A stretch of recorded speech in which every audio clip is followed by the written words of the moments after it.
Ça tombe bien, messieurs, puisque c'est notre prochain sujet que j'avais préparé. J'aimerais qu'on parle un petit peu des équipes qui se sont déjà qualifiées pour le Major avec une nouvelle rubrique que je crée aujourd'hui. Voilà, je me régale. Les Major Contenders. Et j'aimerais qu'on parle un petit peu de... Ils sont contenders de quoi? Finish. Je vais te poser la question en premier et on va commencer par les NA en premier. Justement, j'aimerais que tu me dises si... Les équipes, je vais vous poser la question de toute façon à tous les trois pour toutes les équipes, je vais même donner ma réponse, on se régale. Donc tout le monde ne s'étalera pas évidemment sur le sujet, le premier seulement. Mais j'aimerais que tu me dises si chaque équipe est une équipe qui ne sort pas des groupes, est une équipe qui fait top 8 contenders, on va dire, sortir des groupes c'est déjà vraiment bien. Est-ce que c'est un top 4 contenders ou un top 1 contenders? Ok ? Ça va, des partages, je pense classiques de ce qui se passe en RLCS. Et commençons justement par la meilleure équipe nord-américaine, les NRG. Comment est-ce que tu les vois? Est-ce qu'ils sont capables d'aller clutch la finale selon toi? Numéro 1, top 1 contender? Un des favoris de ce major selon toi? Oui. Boyan, même question. Top 4 contender. Econ? Top 4 contender. Merci Econ, ouais, quelqu'un qui connaît Rocket League. Et je suis d'accord, j'avoue que j'ai du mal à avoir énergie. Vous êtes d'une naïveté et d'une absence de lucidité totale de ne pas les mettre dans les contenders à la victoire. C'est vrai, mais ils n'en veulent plus. Ils ne veulent plus être la meilleure équipe du monde. En fait, ils en ne LAN, veulent ils plus. seront meilleurs, mais je trouve que cette saison, pour être précis, je peux étaler un peu, cette saison, je trouve qu'ils n'ont pas fait une seule performance d'une équipe qui gagne un major. Ce n'est pas arrivé, ni en Open NA, ni en Major, clairement pas en Major d'ailleurs. Au premier split, ils en ont fait. Quand ils battent quand ils gagnent le deuxième. Quand ils battent Karmine Corp en ouais, quart. mais ils se font éteindre par Vita derrière, donc je veux bien qu'ils battent Karmine Corp et que c'est bien. C'est un bon match, je suis d'accord, mais Karmine Corp est pas à son prime et derrière ils se font allumer quoi. C'est pas comme si c'était close. Peut-être le deuxième Open du split où ils jouent vraiment bien, je trouve. C'est ils font un top de merde pour le premier et le deuxième ils arrachent tout le monde en player. Ils arrachent tout le monde. Ouais, je suis entièrement d'accord. Mais c'est vraiment le seul moment où je me suis dit c'est NRG, les champions du monde, ils sont trop forts. Après, je pense qu'il y a un vrai monde où Finish, t'as raison, et c'est une absence de motivation et arriver en major. Est-ce que l'année dernière on disait ça aussi? Genre l'année dernière on était un peu dans le même état d'esprit aussi, tu vois. C'était légèrement mieux, mais pas beaucoup plus. Tu vois. J'ai la sensation que c'était mieux. Individuellement, c'était mieux, tu vois. Daniel était plus fort, Bismod était plus fort. C'était quand même mieux, je trouve. Là, je sais pas. Bon, je sais pas. Moi, quand je vois même le chat, 69% top 4, je vous dis, vous leur manquez de respect. Vous leur manquez de respect. En fait, si inversez la situation, prenez exactement la même situation avec une équipe et à la place d'Energy, tu mets Team Vitality ou Karmine Corp en nom, les 69%, ils se transforment en 80% de top 1 contender. Vous n'êtes pas lucide parce que c'est Energy, je vous le dis. Nous sommes un public francophone, un stream francophone, et le seul américain ici, c'est-à-dire toi, devrait te dégager d'ici. Mais non, mais même tu enlèves Energy, tu mets Falcon, c'est la même chose. Tu enlèves Energy, tu mets Falcon, c'est la même chose, tu vois. Oui, non mais oui, je comprends et je conçois parfaitement qu'une équipe comme Energy arrivée en Major est une équipe différente de ce qu'on a vu actuellement dans la saison. Ils l'ont pas fait à Boston, c'est ce que je leur reproche principalement. Question pour Finish, t'as reçu ton t-shirt de Bismod ou quelque chose comme ça qui a été dit. Oui, en fait, t'as pas croisé Limbo depuis. Au Major, oui. Ok. Intéressant. J'attends la surprise avec grande impatience. Deuxième équipe, messieurs, Space Station Gaming. Boyan.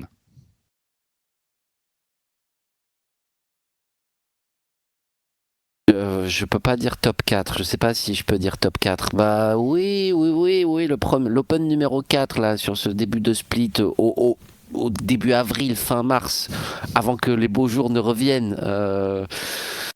Non, Space Station top 8 contender. J'ai pas envie de parler d'eux, ça m'énerve. Qu'est-ce qu'il y a? Non mais si tu mets Energy top 4 et que tu mets Space Station top 4, je quitte cette émission, je pète un plomb, ça va plus. J'ai peut-être trop réfléchi. Finish. Space Station. Moi, Space Station, je les mets top 4 contender. Non, mais il a mis Energy top 1. Oui, ok. Il a mis Energy top 1, ça a du sens. Econ. Top 8. Top 8. Je dis pas que c'est ce qu'ils vont faire. tu vois, je pense, je comprends le top 8, mais je pense qu'au maximum, effectivement, Space Station peut faire un top 4. Dans un top état de forme, et c'est ce que je dis quand je dis top 1 contender, je parle dans un top état de forme, elle a gagné le Major, donc c'est un peu la même chose. Je suis d'accord avec Fini, je les mets top 4 contender, et je les mets à la même place qu'Energy avec fierté. Ça n'a aucun sens, ça n'a aucun sens. C'est terrible de faire ça. Oui, bah peut-être que je suis malhonnête, c'est possible. Je ne dirais pas le contraire sur ce coup-là. C'est vrai. Shopify Rebellion maintenant, la team. Boyan. Putain, Tu veux que je commence ou ça me dérange pas de commencer ouais, de prendre vas-y. Top 1 contender, oui. Dehors Energy. Non, en vrai, je trouve qu'ils ont fait une excellente perfo à l'Open 5 et je me suis vraiment dit, ok, on a une équipe capable d'aller chercher les tout meilleurs.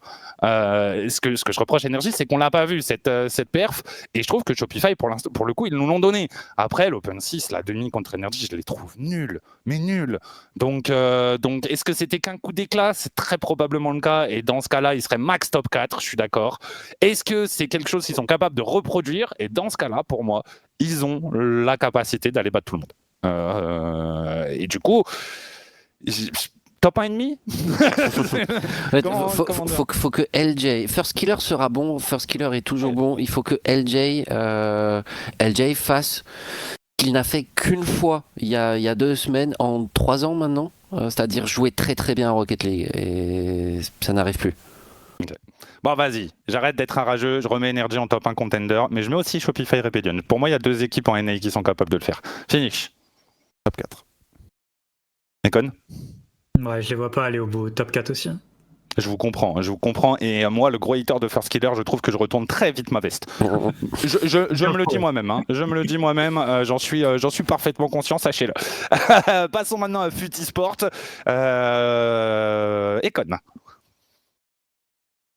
Ouais, en vrai, comme a dit Boyan tout à l'heure, ils ont montré de temps en temps de bonnes choses, mais pas assez pour faire plus que top 8, je pense, de mon point de vue. Je suis entièrement d'accord avec toi, je vois top 8 aussi, Boyan. Top 8, tu peux pas viser plus, et il faut s'en contenter, c'est très bien. Et en vrai, je parle vraiment max du max, parce que si je dois vraiment estimer, faire des pronostics sur ce qu'ils feront, pour moi, ils sortent pas des groupes. Finish. Ça dépend du groupe, tu vois. Faut de la réussite dans le groupe. Oui. Top 4. Ah, c'est pas possible. Non, c'est pas possible. S'il sort du groupe, c'est déjà très bien. C'est la meilleure perf possible, je pense, de les voir sortir. En fait, pour moi, Fut, c'est vraiment une équipe en mode. Je pense qu'ils ont un niveau très constant, très bon. Ils piquent pas plus que ça en tout cas. Si t'es pas bon, ils sont chiants. Si t'es bon, c'est pas très compliqué. Donc voilà, il faut que tu sois dans un bon jour. Mais par contre, eux, tu sais que sortir des playoffs, sortir en playoffs, ça serait bien. Ça serait bien, effectivement, je suis d'accord. Ça serait aussi assez mérité pour cette équipe. Ah putain, c'est vrai que pour le Major, c'est les 3 premiers qui se qualifient. Ils vont sortir des groupes très probablement. Ouais. Ah oui, c'est vrai que ça a changé par rapport au... Oui, bien vu. Bien vu le chat. Donc, ils vont probablement sortir des groupes, bien vu le chat, mais ils seront pas forcément top 8. Ouais, il y a un top 8, voilà. Top 8, ça compte quand même. C'est ça. Intéressant. Passons maintenant du coup aux autres équipes des autres régions. Commençons évidemment par les MENA. R8 eSports, mon cher Econ. Est-ce que tu les vois au maximum faire top 4, top 1, top 8? Ça sort pas des groupes? Ah ouais, j'ai mis Foot eSport top 8 et je pense que R8 eSport est plus fort qu'eux, de mon point de vue. Même sans expérience. Après, ils n'ont pas d'expérience, donc c'est dur de jauger leur niveau en LAN, sachant qu'il y a très peu d'XP, à part aux Worlds l'année dernière, comme ils étaient présents grâce au LCQ. Mais je pense que c'est un peu tôt pour dire top 4. Même si j'ai envie et j'aimerais beaucoup les voir top 4, je pense que je vais quand même dire top 8. Ok, finish. Moi, je vais les mettre top 4. Okay. Parce que je trouve qu'ils ont une manière vraiment très particulière de jouer. Et que s'ils arrivent à supporter la pression, ils peuvent surprendre tellement d'équipes que top 4 me paraît pas aberrant à leur pic de leur forme. Boyan? S'ils arrivent à supporter la pression, je dirais top 4 aussi. Je pense qu'aussi en pic niveau, ils sont capables d'aller chercher un top 4 parce que c'est une équipe qui joue vraiment bien. On a une vraie vibe Falcon de l'année dernière, mais à leur sauce, avec beaucoup d'individualité.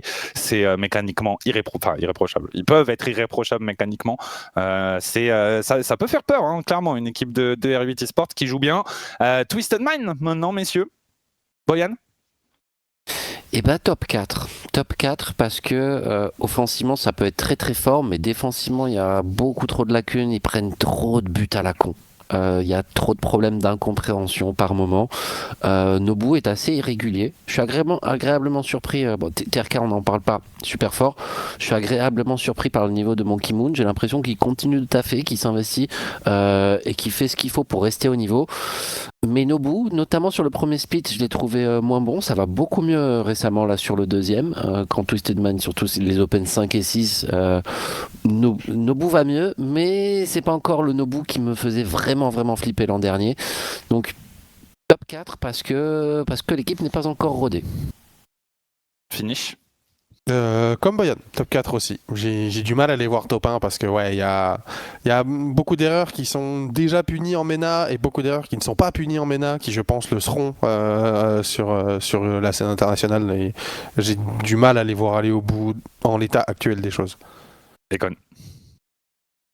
J'hésite entre top 4 et top 1, mais je vais dire top 4, mais pas très loin d'être top 1 dans mon cœur, surtout parce qu'il y a Monkey Moon dans l'équipe et parce que j'ai casté leurs 2 derniers matchs et que je les ai trouvés excellents, notamment parce que je trouve que Nobu était le moins bon et je pense qu'il est capable d'élever son niveau de jeu à assez haut. Donc pour moi, leur pic potentiel, s'ils jouent à leur meilleure forme, qui est la question que tu poses, je pense qu'ils sont capables de gagner le Major.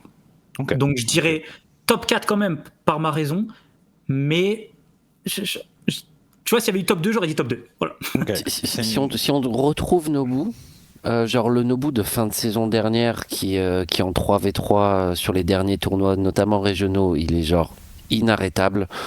C'était un petit peu moins bien au Worlds, mais voilà, il y a le Nobu du deuxième split l'an dernier qui était en mode tryhard, je pense, pour préparer le 1v1 et tout, qui est un tueur.